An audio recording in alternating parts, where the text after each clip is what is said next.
A Jesús seguiré, pongo en él mi mirada, veo su gran amor, canto sus alabanzas. A Jesús. Hoy quiero hablar sobre la muerte, sobre llevar la muerte de Jesús. Oye, no quiero ser tétrico, no quiero ser negativo. ¿Por qué no hablas del amor? Porque no, voy a hablar, claro, por supuesto. ¿Por qué no hablas de algo positivo? Pues por supuesto que voy a hablar de algo positivo. Pues la muerte de Jesús es algo positivo, pero llevarla, eso es lo que tenemos que tomar en cuenta. Muy bien. Segunda de Corintios capítulo 4, versículo 10. Llevando en el cuerpo siempre, por todas partes, la muerte de Jesús, para que también la vida de Jesús se manifieste en nuestro cuerpo. Amén. Acá en este pasaje podemos ver, o podemos encontrar, una enseñanza profunda. Dando a entender que la muerte de Jesús, ¿no es cierto?, tiene un significado muy grande para el cristianismo. Y obviamente, esto era el pan de todos los días para la iglesia primitiva, porque siempre se hablaba de la muerte, también se hablaba de la resurrección. O sea, lo que origina la muerte de Jesús. Muy bien. La muerte de Jesús en sí es sinónimo de entrega, de amor y propósito. Entrega, amor y propósito. Y de esto quiero hablar. Sí que Pablo llevaba la muerte del Señor y como cristiano manifestaba estas tres, principios, los tres principios. Es por eso que dice, llevando en el cuerpo siempre, en todas partes, la muerte de Jesús. Así que en este pasaje podemos ver tres principios importantes. Entrega, por favor. Vamos. Ahí está. Entrega, amor y propósito. Tres propósitos, tres principios que nos va a ayudar a entender lo que es el cristianismo. El cristianismo se funda en estos tres principios. Todo el cristianismo. Amén. Ahora, el que hace caso, el que crea a su manera, ya es un problema de ellos, ¿no es cierto? Pero el cristianismo se funda en estos tres principios. Empezando por la entrega. La entrega pasa por un estado de conciencia. Cuando nos entregamos a Dios voluntariamente, lo hacemos consciente de lo que estamos haciendo. No lo hacemos en forma emocional, porque ahí es donde fracasamos. Ahí es donde fracasamos. Cuando nosotros lo hacemos en forma emocional, ay, me tocó, me impactó, me llenó, qué sé yo, y resulta ser de que hoy le dijiste sí al Señor y mañana cambiaste de opinión. Porque es en forma emocional. Ahora, cuando somos conscientes de que le entregamos nuestra voluntad a la voluntad de Dios, porque nuestra voluntad tiene que ir apegada a la voluntad de Dios si querés hacer la voluntad de Dios. Ahora, si vos no querés hacer la voluntad de Dios, es problema tuyo. Pero si querés hacer la voluntad de Dios, tenés que permitir que la voluntad de Dios tome posesión de tu voluntad. Ahora, es algo voluntario. Y no es una cuestión de un rato nada más, un ratito, sino que todos los días tiene que haber una entrega. Todos los días. ¿Pero por qué todos los días? Porque vos sos un ser imperfecto y necesitas formación. Yo también soy un ser imperfecto y necesito formación. Claro, yo soy pastor, pero todavía el Señor me está formando. Todavía el Señor me está dando lo que necesita mi mundo interior.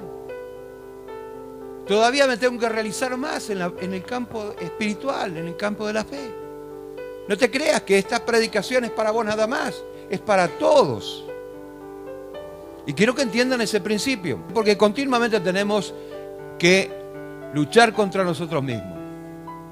Entonces tiene que haber una entrega, todos los días. Hoy fallaste. Bueno, mañana empezá de nuevo. Y mañana fallaste de vuelta. Bueno, seguí. Y si hace una hora atrás no te salió, inténtalo de nuevo. Por eso está la perseverancia y la fe. Eso te va a ayudar a desarrollarte espiritualmente. De lo contrario, obviamente no vas a lograr nada. Si te conformás, y ahí es cuando te estancás, si te conformás porque no luchaste lo suficiente y te rendiste ante las circunstancias, parece ser que no voy a cambiar, o después, ¿no es cierto?, muchas veces le echamos la culpa a Dios, parece que Dios no me quiere cambiar. Dios no te va a cambiar. Desde ya te digo, y lo digo abiertamente, Dios no te va a cambiar. Si vos no pones tu parte, Dios no te cambia. Así de sencillo. Por eso te dio la fe. Por eso te dio una conciencia, por eso te dio un intelecto, para que vos absorbas la enseñanza de Jesús y la tomes y la desarrolles junto con la fe. Por eso es el autor y consumador de la fe. No podemos atribuirnos la fe a nuestro estado, porque no tenemos condiciones para desarrollar fe. Pero en Cristo sí. Por eso que Pablo decía, todo lo puedo en Cristo que me fortalece. Amén. Entonces tenemos que entender esa parte. Hay una entrega. Y si hay una entrega, obviamente tiene que ser el pan de cada día. Todos los días tenemos que entregarnos, porque todos los días cometemos errores. Pero tiene que haber una evolución. Así como la humanidad tuvo una evolución. Inventaron una rueda, no sé con qué la hicieron, de palos o qué sé yo, una roca ahí, le metieron un eje y ya hicieron una rueda y no sé para qué le sirvió tampoco. Pero fue parte de la evolución y así fue. Después inventaron el auto, después inventaron otra cosa y fue. Y tiene que haber una evolución en nuestra vida espiritual. No podemos quedarnos estancados. Tenemos que crecer espiritualmente. Y eso es lo que nos hace diferentes. La entrega, ¿no es cierto? Es la negación también que tenemos a nosotros mismos. Ponemos que de repente queremos reaccionar y el Espíritu Santo te dice, no reacciones, no es momento, no es el lugar, no es lo indicado, quédate quieto, quédate tranquilo. Y vos tenés que negarte porque no te queda otra. Cosa que antes no estabas acostumbrado a eso y enfrentabas poniendo el pecho en todo momento. Cuando en realidad la fe sirve ¿para qué? Para que Dios pueda intervenir en esos mismos instantes y para que vos puedas tener un desarrollo espiritual. Esto es entrega. Amén. Y la lucha que tenemos todos los días contra nosotros mismos, contra nuestros propios ideales. Sí.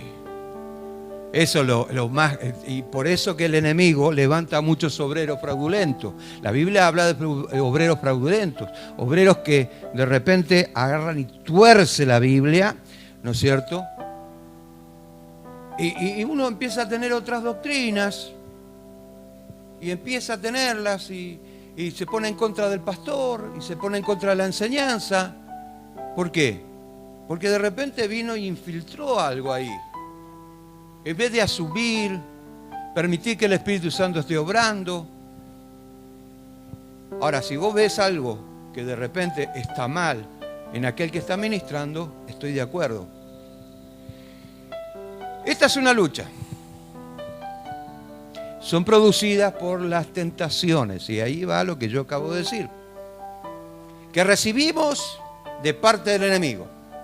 Es por eso que Pablo nos recomienda, escuche bien, Efesios capítulo 4 versículo 23, mire qué interesante es este tema, y renovaos en el espíritu de vuestra mente. ¿Cómo renuevo el espíritu de mi mente? O sea, cuando hablamos de espíritu estamos hablando de fuerza motora, El espíritu de nuestra mente es el desarrollo de nuestro intelecto, nuestra voluntad y nuestra emoción, que van juntos. Y que obviamente a través del espíritu recibimos las directrices de la palabra y la voluntad de Dios. Ahora, en esto tengo que entrar dentro del campo de lo espiritual. Podemos filosofar sobre este tema, pero yo quiero que entiendan de una vez y por todas que renovarse en el espíritu de la mente, escuche bien, voy a hablar sobre eso, debemos aceptar que este tipo de luchas se produce por la negación a nosotros mismos. Ahí hay un encuentro entre la carne y el espíritu. Ahí está, una lucha titánica para querer sacarte de la voluntad de Dios. Y esta negación es producida por la entrega que tenemos. Ahora viene lo mejor. ¿Cómo renuevo el espíritu de mi mente? Bueno, a la lectura de la palabra de Dios, primero. Porque nosotros buscamos mucha información, pero lo que no buscamos es alimentarnos de la palabra. Yo sigo alimentándome de la palabra, estoy continuamente, leo libros, pero no dejo la palabra de lado. La palabra todos los años, de punta a punta, de Génesis a Apocalipsis, termina el año, empiezo de vuelta. No la voy a dejar, por supuesto que no. Entonces, cuando yo me meto en la palabra de Dios, obviamente hay una renovación en la oración, y muchos flaquean en esto. Cuando en realidad la oración tiene que ser, y ojo, hay varios tipos de oración. No es una sola. Si bien la oración es hablar con Dios, también hay oración de guerra, hay oración de intercesión, hay oración de consagración, hay oración de ayuno, hay ayuno de silencio. Cuando vos no hablas nada, en todo el día o en toda la semana, cuando vos te pusiste de acuerdo, ¿no es cierto?, con Dios. Ahora, ¿todo esto se practica? Sí, claro que sí. Claro que sí. ¿Querés renovarte en el espíritu de tu mente? Empezá por ahí. Amén. Y meditar, y esto acá es lo que tienen que entrar en la práctica todos, sin hijo, padre, madre, quien sea, abuelo, abuela, no importa. En todo tiene que haber meditación devocional. Todos los días, meditación devocional. ¿Qué es la meditación devocional? Es cuando vos agarrás un texto bíblico, lo lees, tenés una hoja al lado, orando, ¿no es cierto? Empezás a escudriñar la escritura, a hacer comparaciones, y vos estás escribiendo ahí, haciendo una devoción, una devocional. ¿Qué te habla la escritura? ¿Cómo la interpretás en ese momento? La Biblia, si se agarra en forma espiritual, te está hablando. El Señor a través de la palabra te habla. Ahora, ojo, no vayas a querer compartir algo que el Señor te estuvo hablando en ese momento, porque capaz que no concuerda ni con el contexto ni con el pretexto. Ojo, pero te está hablando a vos lo pones ahí, tú haces una devoción. Amén. Quiero que practiquen eso. ¿Quieren ser renovados en el espíritu de la mente? Pasen por ahí y el Señor se va a encargar de renovarlos. Por eso que la entrega es importantísimo. La renovación de nuestra mente y nuestro espíritu. Bueno, resistiendo a la tentación. Si yo no paso por ahí, y si yo no paso por la escritura, ¿cómo yo voy a resistir a la tentación? ¿Qué soy, Superman? ¿Soy tan espiritual que voy a resistirlo sin ayuda del Espíritu Santo? ¿O será que el Espíritu Santo le doy una orden y Él viene a ayudarme cuando a mí se me antoja? No, mi amigo, se equivoca si piensa eso. Porque bien dije al principio que nuestra voluntad tiene que ir apegada a la voluntad de Dios. Y como dice, ¿no es cierto?, primera de Juan, capítulo 5, versículo 14, si le pedimos alguna cosa conforme a su voluntad, Él nos oye. Entonces, obviamente, no podemos utilizar al Espíritu Santo como un títere que hace lo que a nosotros se nos antoja. Primer punto. Tengo que alimentarme espiritualmente para que yo pueda fortalecerme, y cuando ven las tentaciones y las pruebas y las luchas, obviamente yo pueda pasar victorioso por todas esas áreas, para que posteriormente yo tenga experiencia, aprenda de los errores que yo cometí, y el Espíritu Santo va a renovar mi espíritu. El libro de Jeremías, junto con el libro de las Lamentaciones, se escribieron en una época donde Dios advirtió al pueblo de Israel a través de Jeremías de que venían invasores, calderos, ¿no es cierto?, tomar la nación y que se tenían que arrepentir y que si lo hacían, obviamente, iban a zafar de alguna manera de los enemigos. Sin embargo, el pueblo de Israel fue tan cabezón que hicieron lo que se le antojó e inclusive hasta se levantaron muchos profetas en contra de Jeremías y el mismo rey lo mandó a la cárcel y terminó en la cárcel, terminó en una fosa, un desastre. Pero Jeremías seguía haciendo la voluntad de Dios. Ahora, miren esto. El libro de Lamentaciones, escuche, el libro de Jeremías, el libro de Lamentaciones le tomó 52 años. 52 años. Y en el libro de Lamentaciones nos habla precisamente, por eso se llama libro de Lamentaciones, porque él lamenta el hecho de que no le escucharon. No le escucharon. Entonces, de alguna manera, ¿no es cierto?, él se quedó en Jerusalén, los otros fueron a Babilonia durante 70 años y él desde Jerusalén escribía al pueblo de Israel. En aquel entonces estaba Daniel y Daniel ya había estado en un lugar donde obviamente era un sátrapa que era uno de los líderes de Babilonia que el mismo rey Nabucodonosor había colocado, precisamente porque Dios quería que estuviera ahí. Y a través de él, ¿no es cierto?, se levanta Ezequiel, que fue un profeta, rey y sacerdote. Un profeta y un sacerdote. Saquemos el rey de lado, porque no sé por qué le dije rey. Entonces, de hecho que él manda para que tuvieran conciencia, se pudieran arrepentir y que todavía hay tiempo para que Dios pueda restaurar la nación. Y miren lo que ponen en Lamentaciones capítulo 3 versículo 40, ya dito una historia. Escudriñemos nuestro camino, busquemos y volvamos a Jehová. Tremendo, una palabra de aliento. Y es una palabra válida para nosotros. Escudriñemos nuestro camino. ¿Hay una entrega verdadera, genuina? Vos lo sabés y Dios.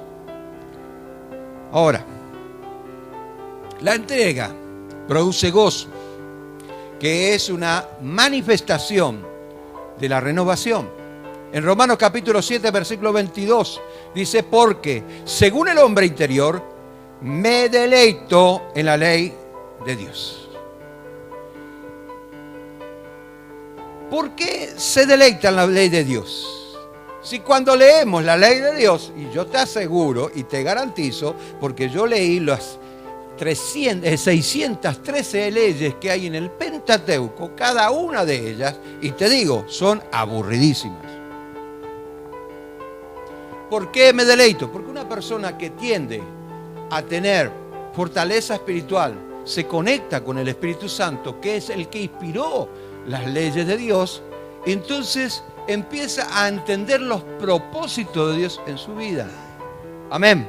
Ahora, el propósito de la renovación, ¿qué es? Que las exigencias de Dios, porque la ley esa se llama exigencia de Dios, se llama carácter de Dios, transforme a la persona a la imagen de Cristo. Entonces entendemos que nos gozamos cuando estamos siendo fortalecidos con la palabra de Dios. No que agarramos algunos versículos que a mí me gustan y otros los desecho porque no me gustan. Amén. Muy bien. Dice la palabra de Dios en Colosenses capítulo 3 versículo 10. Revestido de nuevo, al cual conforme a la imagen que lo creó, se va renovando hasta el conocimiento pleno, Necesitamos conocimiento pleno. Si no hay conexión, no hay conocimiento pleno. Si no hay palabra, no hay conocimiento pleno. Si no hay conexión con la voluntad de Dios, no hay conocimiento pleno. Ok. Revestíos. Y ese revestíos, acá habla no de vestirse, sino de revestirse. Esto quiere decir que vos todos los días te tenés que vestir. O salís así a la calle. Te levantás y salís así a la calle. Tenés que vestirte, ¿no? Entonces, no, claro, ese día te tenés que vestir. Pero ayer te vestiste también. Entonces te revestís, ¿sí o no? Entonces es algo que nosotros tenemos que hacer todos los días. Amén. Muy bien. Muchas personas piensan que el cristiano tiene que ser perfecto. Pero no existe cambios instantáneos. No existe cambios instantáneos. Si nosotros no nos renovamos a través de la entrega, obviamente no puede haber cambios. Cuando entendemos y comprendemos, se lo dejamos en manos del Señor, el Señor nos transforma a su imagen. Él nos da la ayuda que necesitamos cuando nosotros cedemos el lugar al Señor, no cuando a nosotros se nos antoja. Amén. Quiero que entiendan eso. Bueno, debemos aceptar las luchas en nuestras vidas. Por supuesto que sí. ¿Para qué? Para que seamos más fuertes y más responsables. Más fuertes y más responsables. Ahora, si vienen las luchas y vos no aprendiste, entonces nunca vas a ser responsable ni más fuerte. Pero las luchas y las pruebas que vos tenés todos los días con vos mismo, ¿no es cierto?, te hacen más fuerte y más responsable. Mire, te lo digo de esta manera. Lo que no te mata te fortalece. ¿Sí? ¿Amén? Muy bien. Ok. Bueno. Depende de la actitud de entrega y fe que tenés. Puede ser una persona vencedora o puede ser una persona vencida. Depende de vos. Depende de vos. Ahora, vayamos al segundo punto. Ya estamos medio en la hora, pero quiero terminar con la prédica porque es muy importante. Muy bien. Amor. Segundo punto, amor. Generalmente cuando hablamos de amor, lo asociamos con algo bonito, ¿no es cierto? Siempre va a ser así, con algo lindo, bonito, porque yo me voy a enamorar de algo lindo, de algo bonito. Muy bien. Ahora, pero ¿hay amor en las cosas que nos desagrada? ¿Hay amor en las cosas que nos desagrada? Vayamos a primera de Corintios capítulo 13, versículo 4 al 7, y ahí vamos a tener la respuesta. El amor es sufrido, es benigno, el amor no tiene envidia, el amor no es jactancioso, no se envanece, no hace nada indebido, no busca lo suyo, no se irrita, no guarda rencor, no se goza de la injusticia, más se goza de la verdad. Todo lo sufre, todo lo cree, todo lo espera, todo lo soporta. Con esta declaración, ¿será que seguimos pensando que el amor es bonito?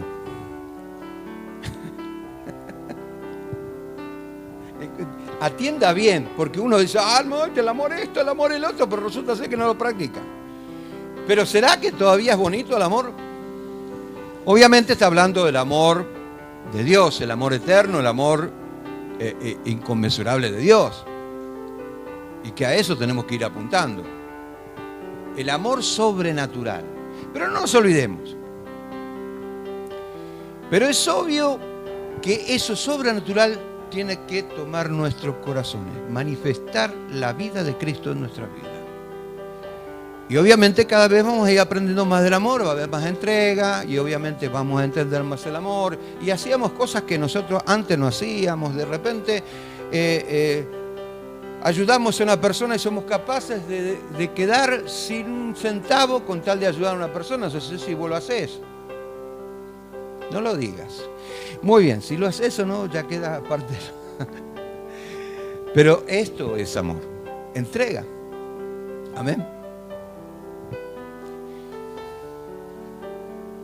Muy bien, entonces tiene que haber algo que se manifieste en nuestra vida. O sea, el amor es resultado de la entrega a Dios y la negación a nosotros mismos. Es de ahí, eso produce amor. Si no hay eso, no hay amor.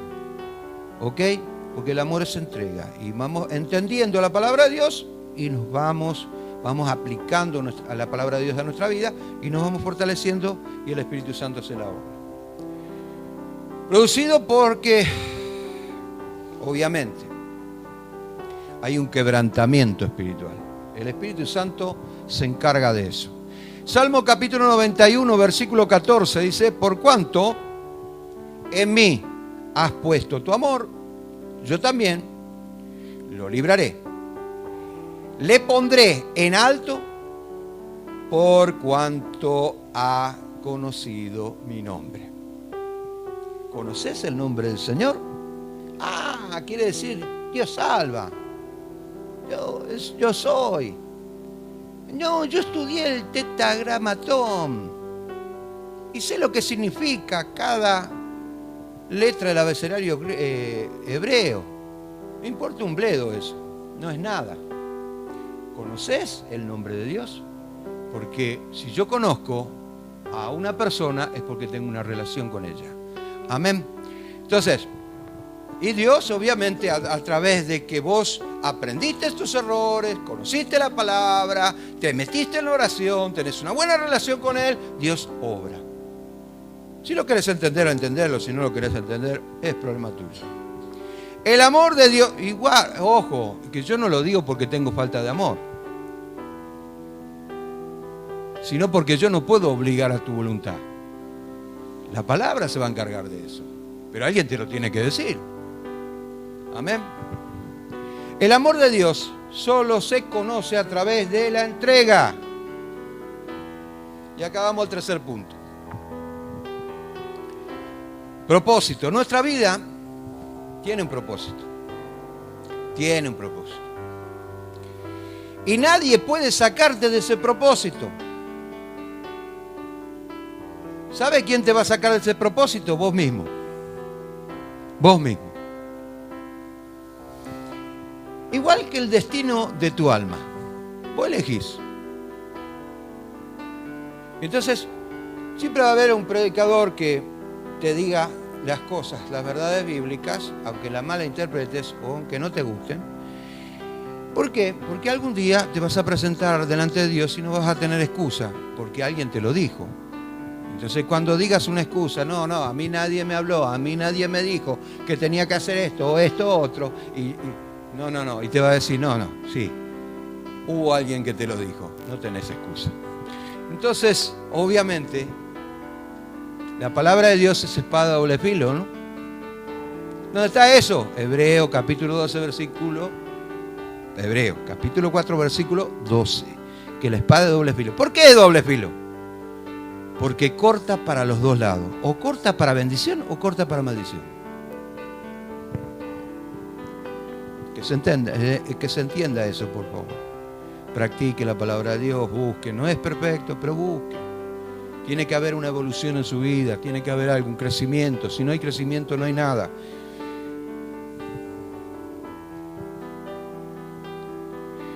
Dice Efesios capítulo 1, versículo 4 al 5. Según nos escogió en Él antes de la fundación del mundo, para que fuésemos santos y sin mancha delante de Él. Escuche, antes de la fundación del mundo, ya sabía el Señor que ibas a fallar, porque ¿para qué te va a decir que seas santo y sin mancha si no conoces el pecado primero? El hombre, cuando fue creado, estaba en un estado de pureza, pero Dios estaba declarando que el hombre iba a fallar. Haga una exégesis bíblica y se va a dar cuenta, ¿no es cierto?, de lo que yo le estoy diciendo.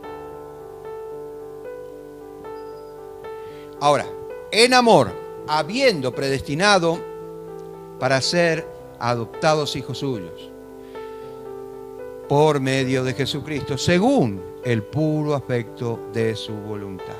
Entrega, hay un propósito. ¿El propósito qué es?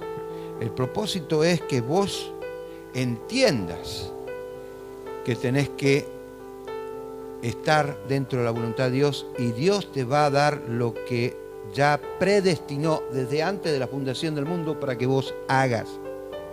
Y no sea machista, estoy hablando a los hombres ahora. Las mujeres tienen que quedar en la casa creando hijos. ¡Wow! No sean así. Todos tienen que trabajar en la viña del Señor. Amén.